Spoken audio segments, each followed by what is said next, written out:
পাড়া এক গ্রামে ফারুক এবং তার স্ত্রী ও তার ছোট মেয়ে ঈশিতার সাথে থাকত। তাদের এই ছোট্ট সংসারে সুখের কোনো অভাব ছিল না। হেসে খেলে খুব ভালোই দিন কেটে যাচ্ছিল।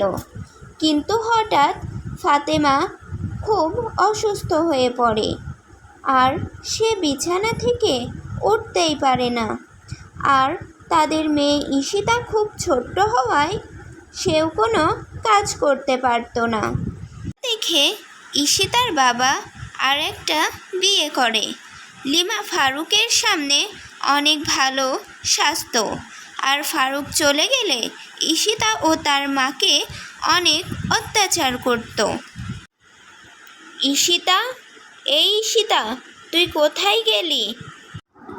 বলো ছোট মা, তুমি আমাকে ডাকছো কেন?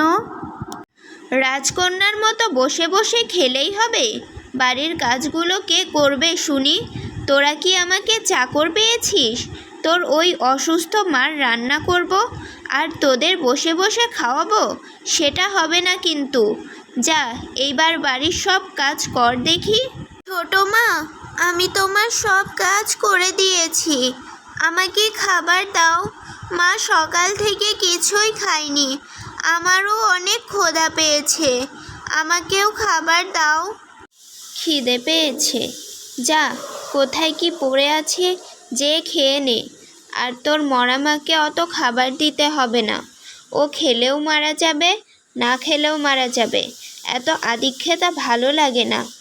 মা মেয়ের কি দরদ। মা, ছোট মা, আমার মাকে এরকম বলো না। কি মুখে মুখে কথা? দাঁড়া, তোর ব্যবস্থা আমি করছি। তোর মরা মাকে এত খাবার দিতে হবে না। যা, বাড়ির সব কাজ কর, না হলে তোর খবর আছে। মা, আমি তো বাড়ির সব কাজই করেছি। আরও কাজ আছে, এগুলো কে করবে শুনি?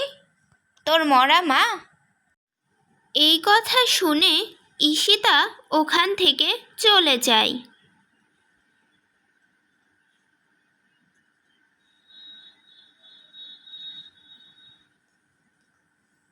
এরপর ঈশিতার মা অনেক কষ্ট করে বিছানা থেকে উঠে বলে, ছোট, আমার মেয়েটা অনেক ছোট রে, তুই ওকে দিয়ে এত কাজ করাস না, ও পারবে না।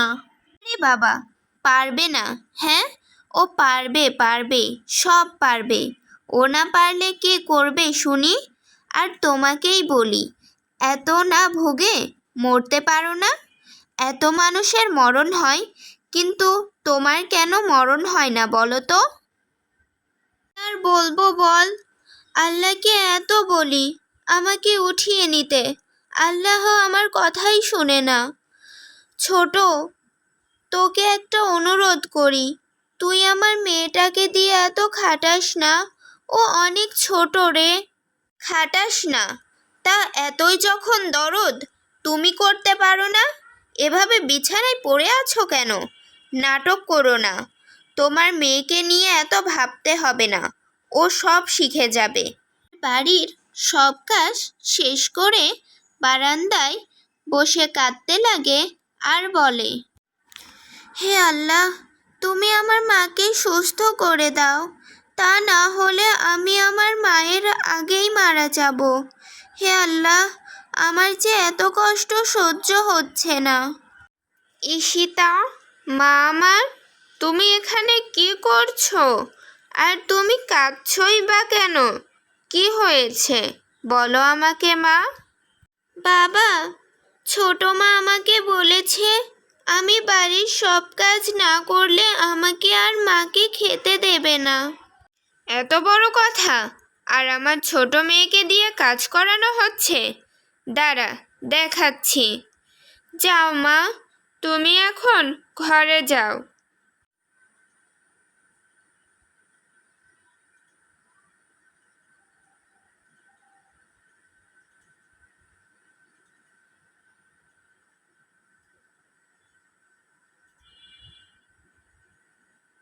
লিমা, এই লিমা, কোথায় তুমি? এদিকে এসো।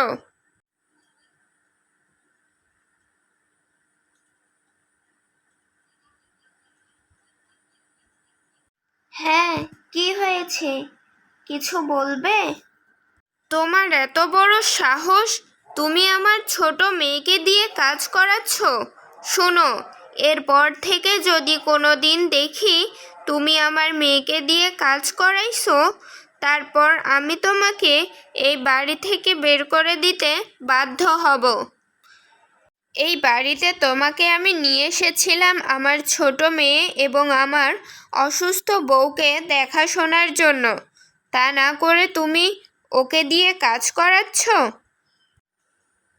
এই বলে ফারুক ওখান থেকে চলে যায়। আর লিমার রাগে ফস করতে করতে বলে, আমাকে এত কথা শোনালো ওই মেয়েটার জন্য। দাঁড়া, ওদের যদি আজ না শিক্ষা দিই আমার মাথা ঠান্ডা হবে না। তোমার ছোট মেয়েকে দিয়ে তো আমি কাজ করাবই। এই কথা বলতে বলতে হঠাৎ একটা লোক লিমার দিকে ছুরি নিয়ে লিমাকে মারতে আসে। আর তখনই ঈশিতা এখানে চলে আসে আর ঈশিতা ওর মাকে বাঁচিয়ে নেন। ঈশিতা, মা আমার, আজ তুই আমাকে বাঁচালি, না হলে যে আজ আমি মরেই যেতাম। আমাকে ক্ষমা করে দিস মা, আমি তোকে অনেক অত্যাচার করেছি, আমাকে ক্ষমা করে দিস। হ্যালো বন্ধুরা, আমাদের ভিডিও যদি আপনাদের ভালো লেগে থাকে তাহলে অবশ্যই লাইক, কমেন্ট এবং সাবস্ক্রাইব করতে ভুলবেন না।